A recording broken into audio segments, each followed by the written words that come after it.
Sambung. Sudah.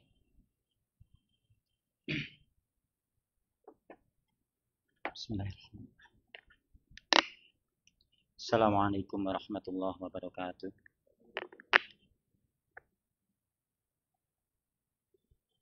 Alhamdulillahirabbil alamin.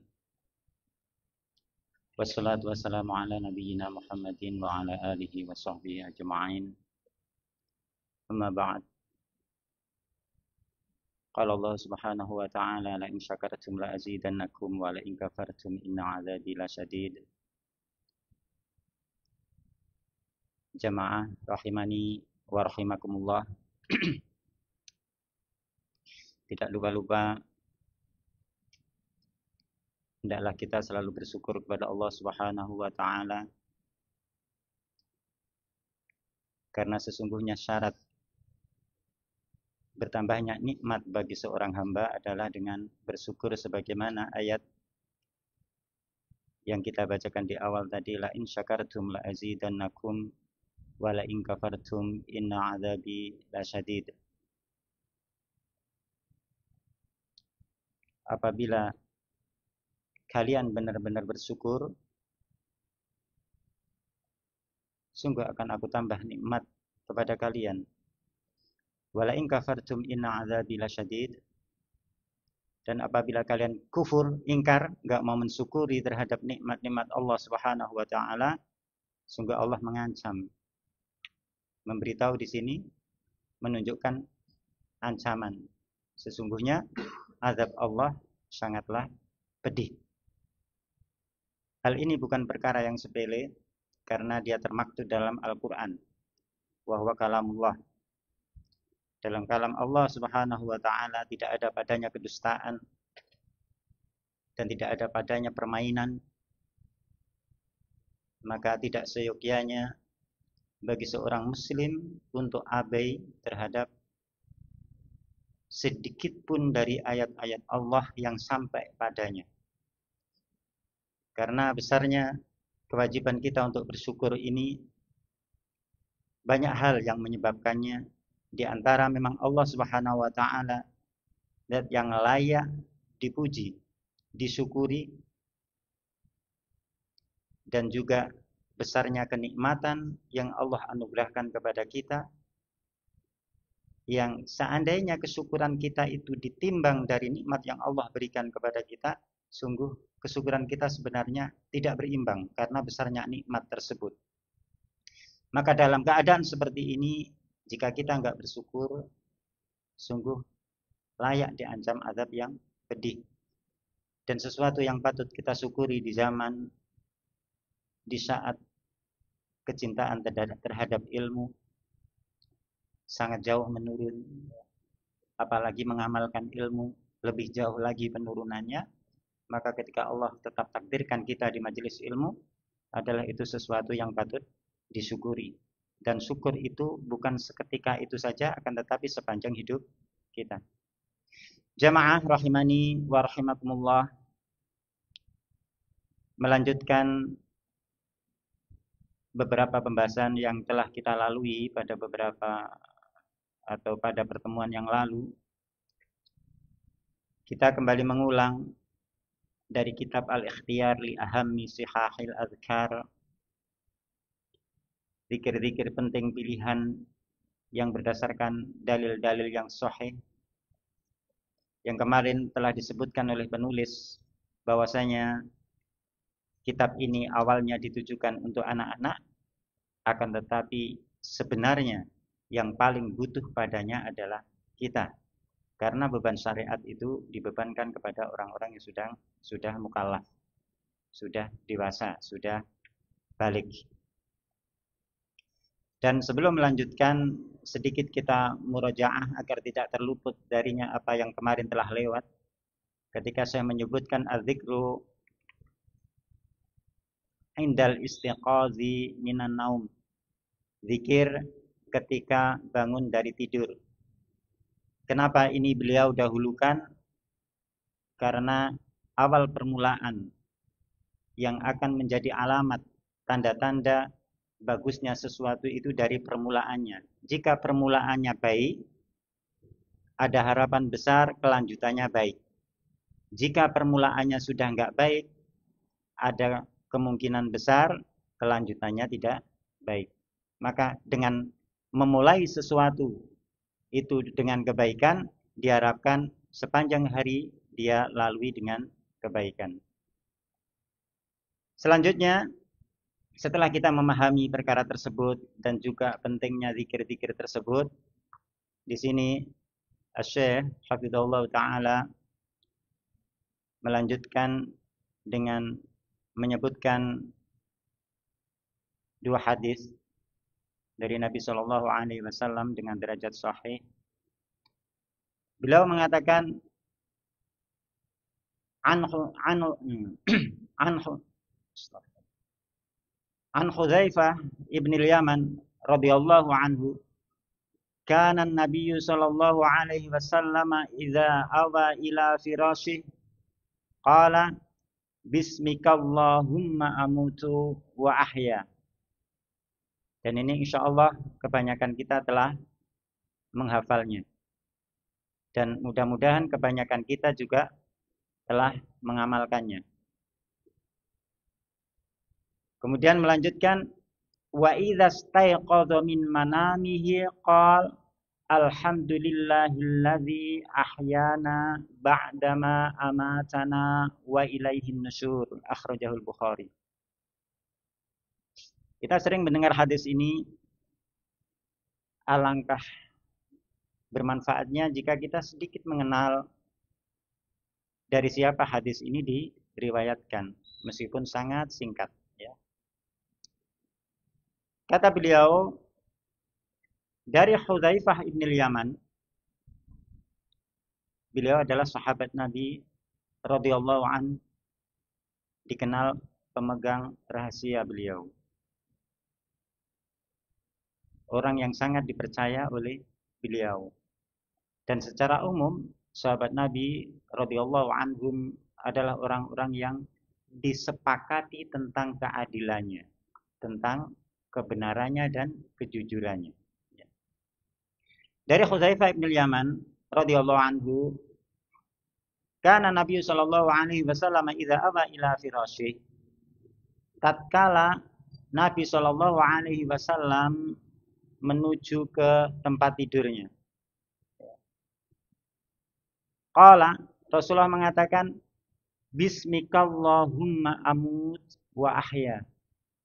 Dengan menyebut nama Allah, aku mati dan aku hidup. Jadi, sekilas makna hadis ini menunjukkan bahwasanya kepasrahan beliau sallallahu alaihi wasallam pada Allah sepenuhnya dalam kematiannya maupun dalam kehidupannya. Sehingga orang yang tawakal, orang yang pasrah kepada Allah Subhanahu wa taala ini enggak akan menyesal. Ya akan menyesal. Karena dia telah pasrahkan thiqah billah. Percaya penuh kepada Allah, dia serahkan dirinya kepada Allah, maka kalau ada apa-apa, benar-benar dia sandarkan pada Allah. Dia enggak nyesal karena ini Allah yang tetapkan. Keimanannya terhadap takdir, ketetapan Allah kuat di sini. Akan tapi dalam doa mau tidur ini, insya Allah kita akhirkan pada pembahasannya, karena di dalam kitab ini nanti ada pembahasan khusus tentang hadis atau doa-doa menjelang tidur. Dan ini termasuk pada bab doa mau tidur ini sangat beragam sekali hadis-hadis atau dalil-dalil dan doa-doa yang ada padanya. Insya Allah kita akhirkan pada waktunya jika Allah menghendaki kita bisa mempelajarinya. Jadi hadis-hadis dalam masalah mau tidur itu berbilang, termasuk deretan zikir-zikir yang banyak ketika mau tidur. Akan tetapi syahidnya yang diinginkan yang berkaitan dengan bab kita kemarin ya ini zikir ketika bangun dari tidur. Nah, itu ada pada bagian kedua hadis ini. Kata Hudzaifah bin Yaman, wa idza staiqadha min manamihi qala, dan apabila Nabi bangun dari tidurnya, beliau mengatakan atau beliau berdoa, Alhamdulillahilladzi ahyana ba'dama amatana wa ilaihin nusyur. Doa yang banyak dihafal. Akan tapi jika kita merenunginya sungguh besar sekali fawaid padanya. Kita artikan, dan apabila Nabi Shallallahu Alaihi Wasallam bangun dari tidurnya, beliau mengatakan, Alhamdulillahilladzi ahyana ba'dama amatana wa ilaihin nusyur. Insyaallah pun hafal nggih. Insyaallah nggih. Bagi yang belum hafal ya dihafalkan. Karena ini sangat penting jika nanti diuraikan. Kata beliau, Rasulullah mengatakan, segala puji bagi Allah. Alhamdulillah. Nah, di sini pujian bagi Allah itu diperkuat agar lebih mantap lagi hati ini dalam memujinya. Beliau menyebutkan Allah itu siapa. Nah, di antaranya dilanjutkan dalam hadis ini, segala puji bagi Allah, yaitu alladzi ahyana. Ya. Dialah Allah zat yang telah menghidupkan kami ba'dama amatana. Setelah dia mematikan kami. Ba'dama amatana. Setelah dia mematikan kami. Wa ilaihin nusyur. Dan kepada Allah lah kita akan dibangkitkan. Jamaah rahimani wa rahimakumullah. Sebagaimana kita singgung kemarin, bahwasanya ketika seseorang tidur itu dia berada dalam 3 ikatan. Ikatan pertama akan lepas bila seseorang itu bangun kemudian berzikir. Itu satu ikatan aja yang lepas ya. Berzikir. Kemudian ikatan kedua lepas tatkala orang itu berwudu. Nek tangi tok enggak wudu, masih 2 ikatan yang belum lepas. Nah, ketika udah wudu kemudian dia sholat, maka lepaslah 3 ikatan sehingga hati menjadi lapang. Nah, kemudian apa di antara kandungan doa ini yang Rasulullah senantiasa mengamalkannya? Rasulullah senantiasa mengamalkan ini. Di saat Rasulullah itu zat yang sudah dijamin masuk surga, telah dijamin diampuni apa yang telah lalu dan akan datang. Itu beliau pun tetap membaca doa ini ketika bangun tidur. Ada apa gerangan? Ternyata sungguh tidur itu termasuk kematian kecil. Jadi muqaddimah kematian itu ya tidur. Kullu nafsin dha'iqatul maut. Kata Allah Subhanahu wa taala, setiap jiwa itu mesti mati. Sehat kaya apa, ya. Kuatnya kayak apa? Gagahnya, gantengnya, ya. Cantiknya maupun kayanya ngubrawara, ya. Meluas luar biasa. Bahkan mungkin ditulis dalam buku-buku besar dunia, orang terkaya di dunia, atau orang terkaya di Indonesia, atau orang terkaya di RT-nya. Ya.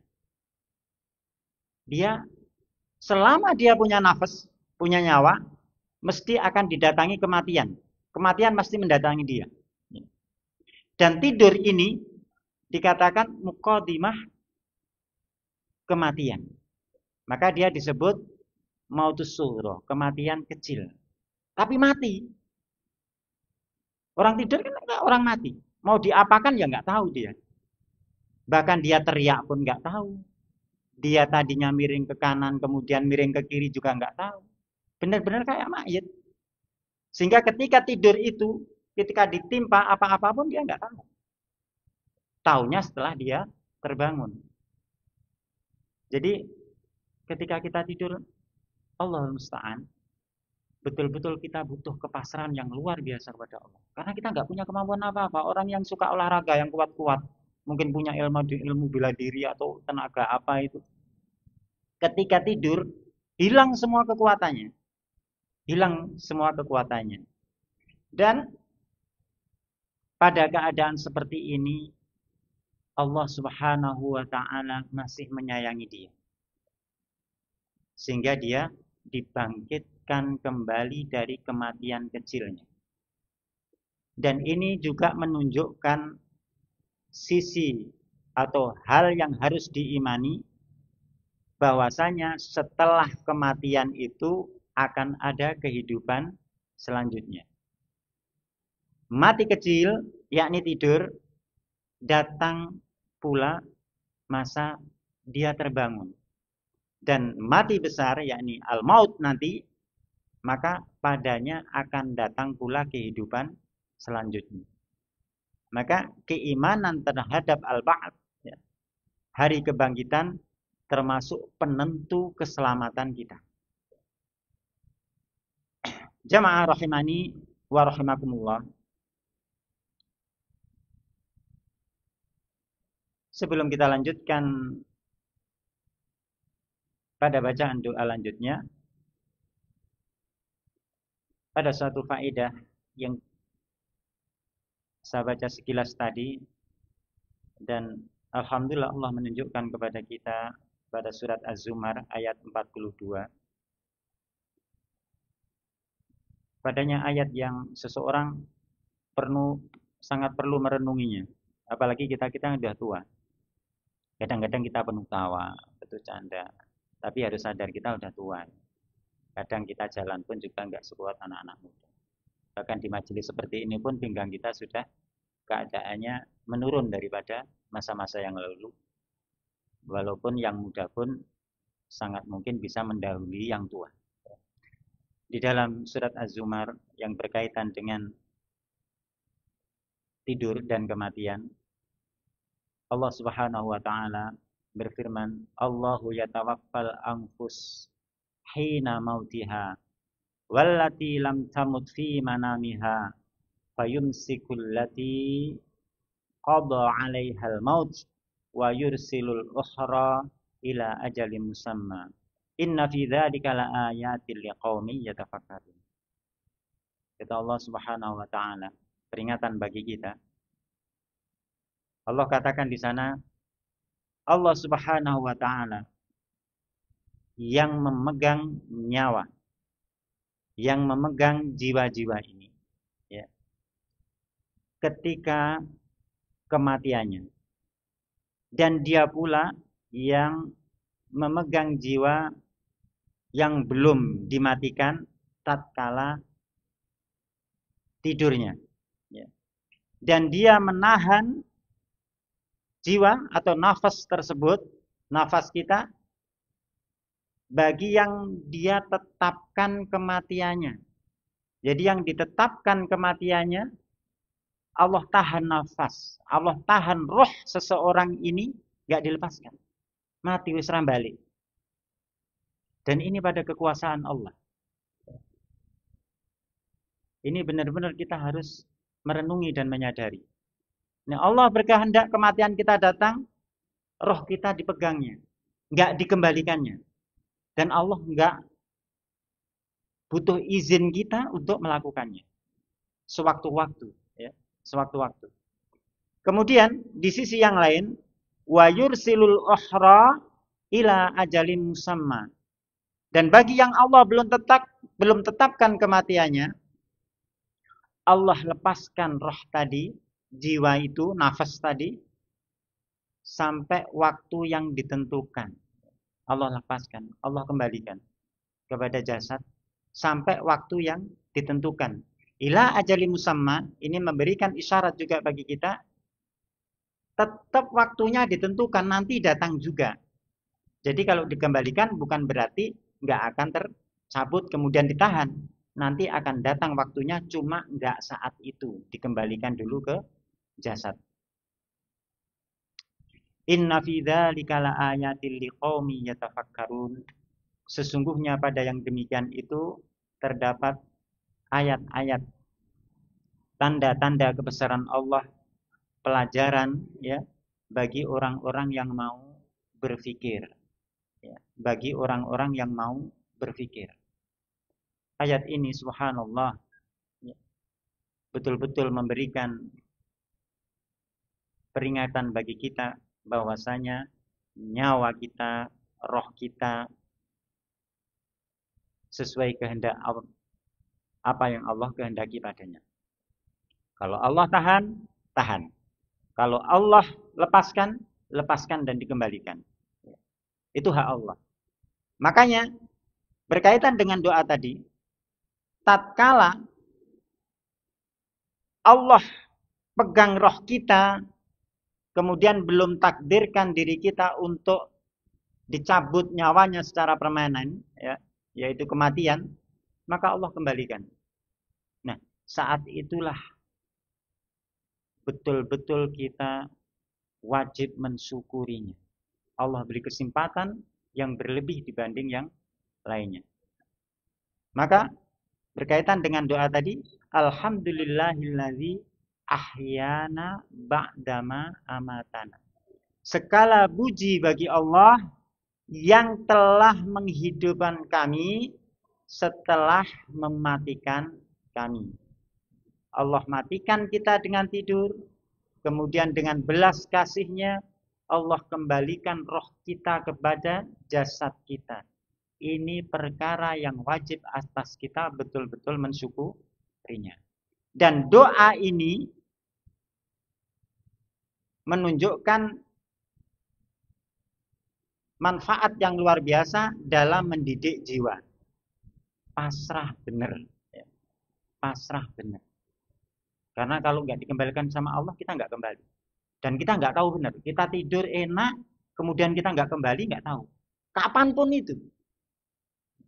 Nanti malam atau apa, kita nggak tahu. Maka di sini butuh betul-betul kita menyadari dan menyiapkan diri. Kemudian dilanjutkan dalam doa tadi, wa ilaihin nusur, dan kepada Allah lah kita akan dibangkitkan. Di padang mahsyar nanti dikumpulkan. Kepadanya kita dibangkitkan. Kita tidak dibuang di gunung-gunung atau di batu-batu, atau begitu enaknya orang mempunyai keyakinan ya bahwasanya rohnya dikembalikan ke kubur-kuburnya, sehingga berbondong-bondong orang mendatangi kubur meminta bantuan kepada si mayit yang dikatakan mulia. Tidak seperti itu. Makanya Allah katakan wa ilaihin nusyur. Dan kepadanya lah kita akan dibangkitkan. Bukan kita setelah mati kemudian dibangkitkan di kubur-kubur kita sebelum hari kiamat ini. Dibangkitkan di situ, kemudian orang datang berbondong ke situ meminta kepada mayit. Maka ini betul-betul keyakinan yang sangat bertentangan, salah satunya dengan doa Nabi Shallallahu Alaihi Wasallam. Jadi hendaklah dihafal dan ketika diamalkan direnungi. Alhamdulillahilladzi ahyana ba'dama amatana wa ilaihin nusyur. Kemudian beliau penulis hafizahullah taala juga mencantumkan satu riwayat tambahan. Kata beliau, wa fi riwayatin kana Nabi sallallahu alaihi wasallam idza akhadha madja'ahu minal lail wada'a yadahu tahta khaddih summa yaqul. Nah, ini dalam satu riwayat yang lain disebutkan bahwasanya Nabi sallallahu alaihi wasallam ini menerangkan adab tidur ya. Apabila beliau menuju atau beranjak ke pembaringannya ya, madja'ahu, pada suatu malam beliau meletakkan tangannya di bawah pipinya, khaddih, summa yaqul, kemudian baca doa mau tidur. Nah, riwayat yang kedua ini berkaitan dengan ketika seseorang mau tidur. Jadi Rasulullah itu kalau mau tidur Dia beranjak ke pembaringan, kemudian beliau meletakkan tangannya di bawah pipinya. Dan dalam riwayat lain nanti disebutkan pada pembahasan mau tidur, ya.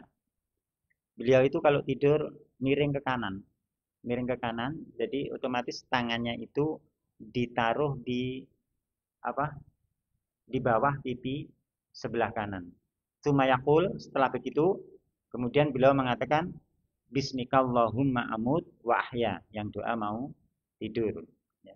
Jadi adab seseorang ketika mau tidur itu letakkan dulu, kemudian membaca doanya, bukan membaca doa dulu kemudian meletakkan. Makanya di sini disebutkan dengan kalimat summa. Ya. Jadi beliau meletakkan tangannya di bawah pipinya, pipi kanan maksudnya, summa yakul, kemudian beliau berdoa. Nah, inilah adab Rasulullah dalam tidur. Beliau sebutkan di sini dengan yang demikian itu. Jadi saya ulangi, ketika kita beranjak ke pembaringan kita letakkan, kita berbaring ke sisi kanan, letakkan tangan di bawah pipi, baru kita membaca Bismikallahumma amutu wahya. Kemudian ketika bangun tidur, kita membaca doa tadi, Alhamdulillahilladzi ahyana ba'dama amatana wa ilaihin nusyur. Jamaah rahimani wa rahimakumullah.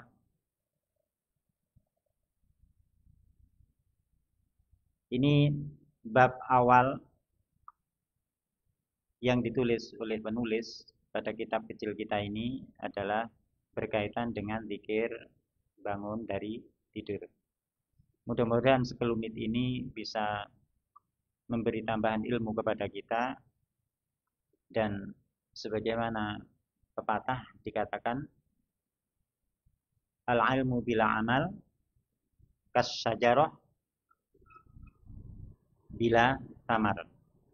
Dalam pepatah Arab dikatakan ilmu tanpa diamalkan bagaikan pohon yang tidak berbuah. Ilmu ini oke, nggak enek amali yo musnah, percuma, musnah, begitu saja. Maka tidak bisa tidak setiap ilmu yang berkaitan dengan syariat kita wajib atas kita untuk mengamalkannya pada perkara-perkara yang wajib, ya, dan sunnah diamalkannya pada perkara-perkara yang sunnah. Akan tapi di sini diperingatkan bahwasanya sunnah maknanya sunnah fikih, jangan sampai kita keliru sebagaimana kebanyakan manusia yang mengatakan nek sunnah iku dilakoni monggo ra dilakoni ra apa. Sehingga banyak perkara sunnah ditinggalkan. Padahal ini sunnah Nabi kita, jalan hidup Nabi kita. Padahal sunnah, meskipun itu dalam definisi fikih, sunnah itu sesuatu yang bila dilakukan dia diberi pahala, diberi ganjaran. Maka bagi kita hendaknya bersemangat mengamalkan perkara yang sunnah, bukan malah meninggalkan yang sunnah.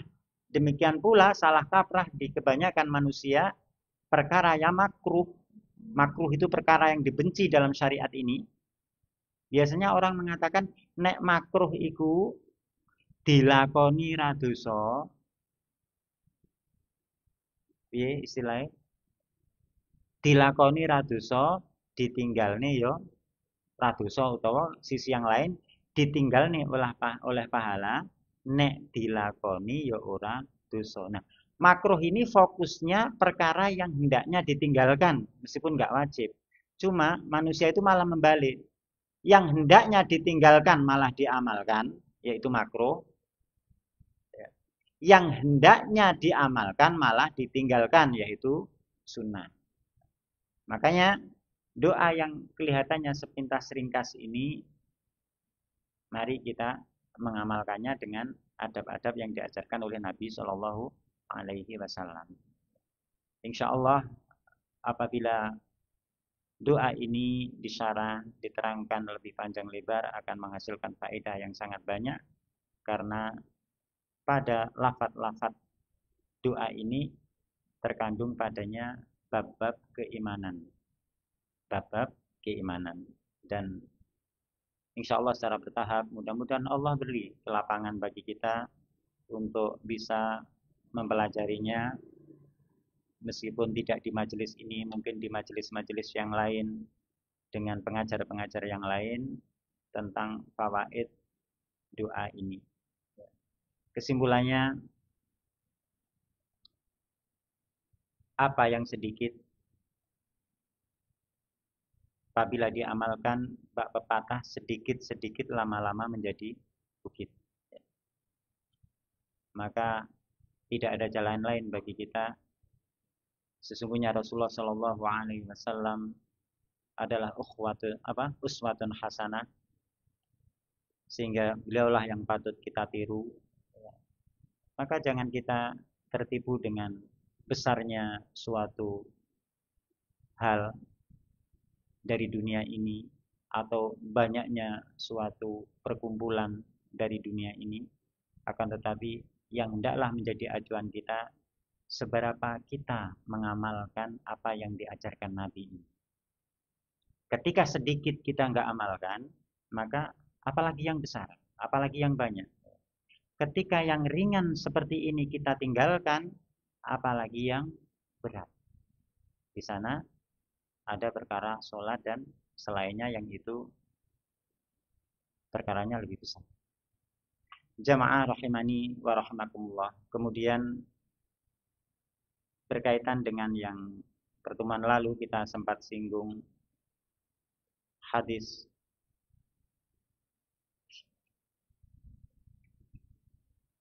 tentang ruas-ruas, ya, ruas-ruas tubuh kita yang dia membutuhkan sedekah.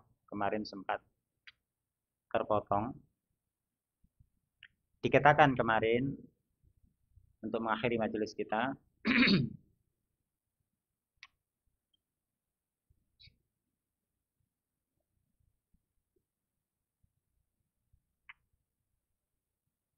kata Rasulullah Shallallahu Alaihi Wasallam dalam hadis Abi Dzar radhiyallahu anhu, Nabi Shallallahu Alaihi Wasallam bersabda,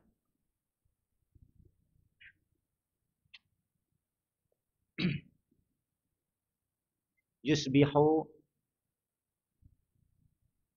ala kulli sulama, ya, yusbihu ala kulli sulama min ahadikum shadaqah. Kemarin demikian ya. Pada pagi-pagi setiap ruas-ruas kita, ya, ruas-ruas tulang atau ruas-ruas tubuh kita yang ditafsirkan ulama dan diteliti di sana ada berjumlah 360 ruas. Salah seorang dari kalian, ya, pada pagi hari setiap ruas-ruas kita butuh padanya sedekah. Butuh padanya sedekah.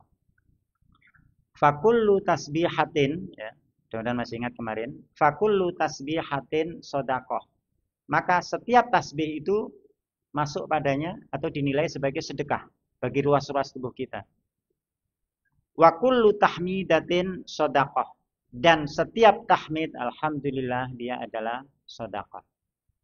Wa kullu tahlilatin sedekah. Dan setiap kalimat la ilaha illallah itu juga bersedekah. Wa kullu takbiratin sedekah. Dan setiap kalimat takbir Allahu Akbar itu sedekah bagi ruas-ruas tubuh kita. Dan dilanjutkan di sana, wa amrun bil ma'ruf, sedekah, ya, sedekah. Dan memerintahkan terhadap al-ma'ruf, dia adalah sedekah. Wan nahyun 'anil munkar, sedekah. Dan menahan dari perbuatan mungkar, dia adalah sedekah. Nah, syahid adalah lanjutan dari hadis ini yang dikaitkan dengan hadis yang pertemuan kemarin kita sebut. Wa yujzi'u min dzalika raq'atani yarka'uhuma minadh duha. Di sini. Dan telah mencukupi dari sedekah terhadap ruas-ruas kita yang berjumlah 360, itu 2 rakaat duha yang dikerjakan. 360 itu kan banyak. Kita mungkin butuh tasbih, tahmid, tahlil, takbir, dan juga hal-hal yang lain yang bernilai sedekah di sisi Allah Subhanahu wa taala. Dan kita juga butuh di sana amar ma'ruf, ya, memerintahkan kepada yang ma'ruf, karena itu menambah sedekah yang berkaitan dengan ruas tubuh kita, juga nahi mungkar, melarang dari kemungkaran. Maka itu semua bisa tercukupi secara ringkas dengan menjalankan 2 rakaat duha. Inilah diantara keutamaan sholat. Kenapa cuma 2 rakaat telah mencakupi itu semua? Karena di dalam sholat itu terdapat padanya ibadah yang bermacam-macam. Mulai ibadah hati, ya, padanya niat, kekhusyuan, dan semuanya. Padanya juga ibadah lisan dengan membaca Fatihah, juga kalimah-kalimah thayyibah, ya. Di sana ada subhanallah, ya, ada takbir, ada dalam tasawuf juga la ilaha illallah, ya. Ada juga alhamdulillah dalam Fatihahnya, tercakup di sana. Di sana juga ada ibadah-ibadah badan dengan dia tunduk sujud kepada Allah Subhanahu wa taala. Sehingga ini menambah kesimpulan pada pertemuan yang lalu bahwasanya tubuh-tubuh kita ini setiap pagi itu wajib padanya sedekah. Dengan apa? Dengan tasbih, tahmid, tahlil, takbir, amar ma'ruf dan nahi mungkar.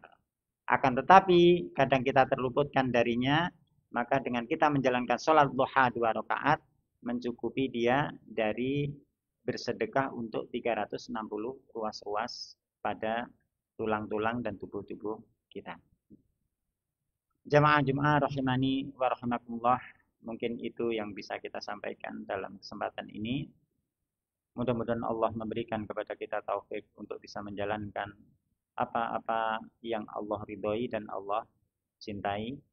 Naktafi bihadza, subhanakallahumma wa bihamdik, asyhadu alla ilaha illa anta, astaghfiruka wa atubu ilaik. Walhamdulillahi rabbil alamin.